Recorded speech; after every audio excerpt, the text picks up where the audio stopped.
Glad to know you're still with us and you're watching Business Edge. Of course, I have been with Lemmy Ughegbe, doctor, of course, and we've been talking about the pricing of Dangote Premium Motor Spirit. Thanks for staying with me.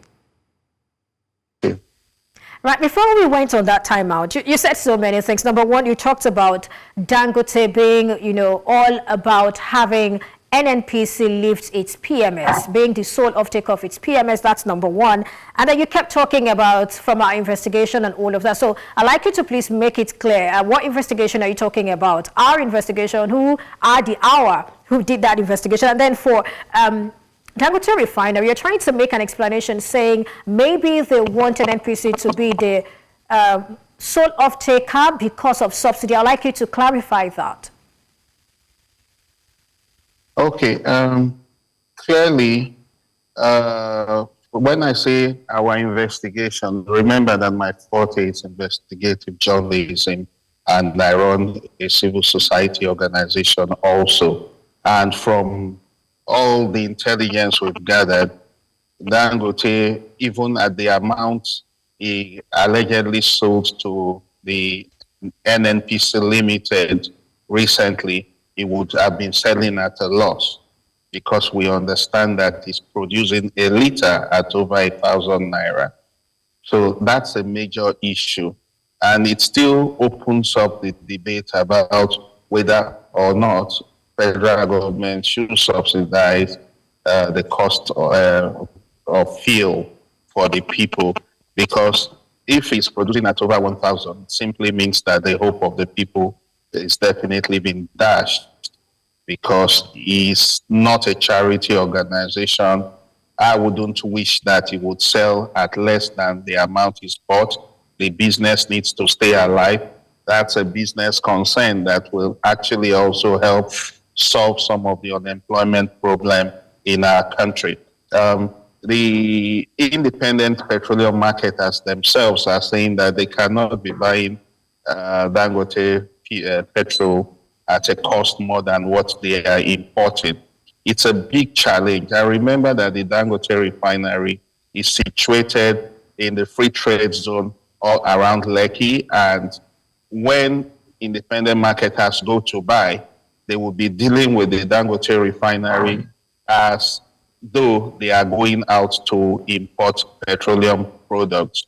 And that will, of course, go through all of the bureaucracies and the legalese and cost a lot more as though they are importing, because, of course, the Dangote Refinery is strategically not in Nigeria. It's in a free trade zone and will be dealing in dollars. So that's all part of the complications.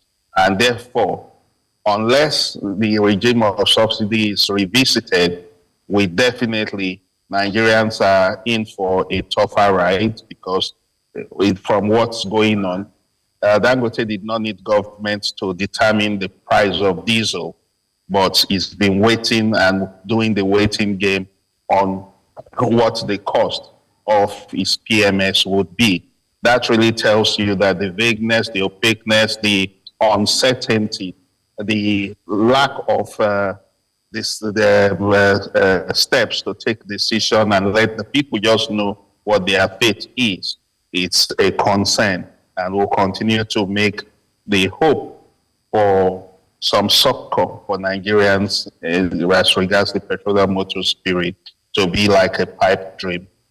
Right, let's come back to the pricing conundrum. Now, you talked about Dangote's price being more than 1,000 naira for the production of 1 litre. And then for landing cost of the imported premium motor spirit, we're saying it at 1,120. That was the last revelation we had. So tell me, I'd like you to help us clarify why Dangote Refinery, which is here in Nigeria, that does not, require the excess the other funding, so let's say the other expenses, like maybe freight charges and some other charges, is almost the same with what is being imported. Some Nigerians want to understand the mathematics. How and why should Dangote PMS cost more than 1,000 naira, like you have said, if the landing cost of imported PMS is also about 1,000 or over 1,000 naira? What's the mathematics? What's happening here? Help us understand it, please.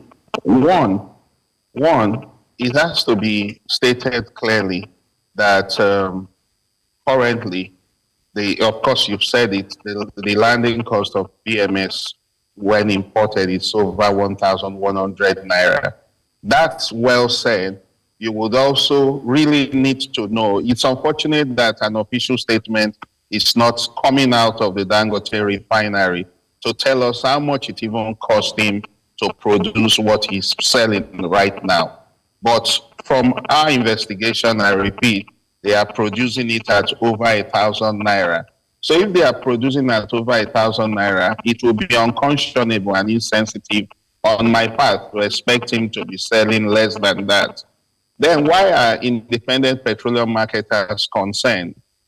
Because, like I said, if though Dangote is around the refineries around Lake, cited in a free trade zone, say that he paid the Lagos state government about $100 million in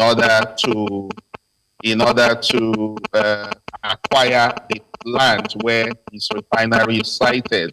So you are dealing with Dangote Refinery as though it is a foreign firm, as though it is outside the shores of Nigeria, and therefore all the protocol that goes with importation will apply when you buy. And of course, that is to tell you that you are going to buy in dollars, you are going to pay all of the charges, go through all the processes. And so it's going to cost as much as the cost of importing from other countries.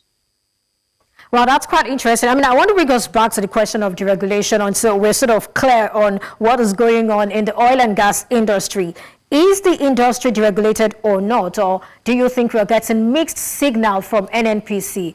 Yeah. Because I mean it's a lot. We're saying that subsidy is gone on the one hand, and then on the other hand, you're saying that Dangote Refinery, PMS from Dangote Refinery should cost about 1,000 naira. That's cost of production now, and then NNPCL is saying that they bought it at 898 naira 98 kobo. I mean, I'm looking at that difference. And then marketers have not also been able to lift because they are saying that it's expensive. What exactly are we having? I mean, what exactly is going on here? Yes, remember that NNPC itself got also indebted because it was selling also at the 800 and something less than what it was actually buying for. And that's because it was basically subsidizing at that time. So under the Petroleum Industry Act, the system needs to be deregulated. It ought to be at a level where it is subject to the vicissitude of the international market price. We've not operated fully the PIA before now. I think where we are now is an attempt at allowing a free economy where prices will be determined by producers or importers, and Dangote himself being a player now in the industry would naturally be the one to decide his pricing. And if it's not attractive enough to marketers, they'll look for where you are meant to be unshackled. If you go anywhere and the pricing is not favorable to you, you will be expected under the PIA to buy from any other place. Interesting. I mean, are we running a deregulated regime or it's regulated? What exactly is it? Just, I mean, a simple answer. It was quasi-deregulated. Now there's an attempt at making it properly deregulated. It's going to be tough because to have it fully deregulated and have Nigerians still survive from the pangs of the cost of fuel price, we would really need to also have our refineries, the NNPC limited refineries, working at the level that Nigerians can have, some measure of succor if we are buying at the domestic price from the NNPC limited.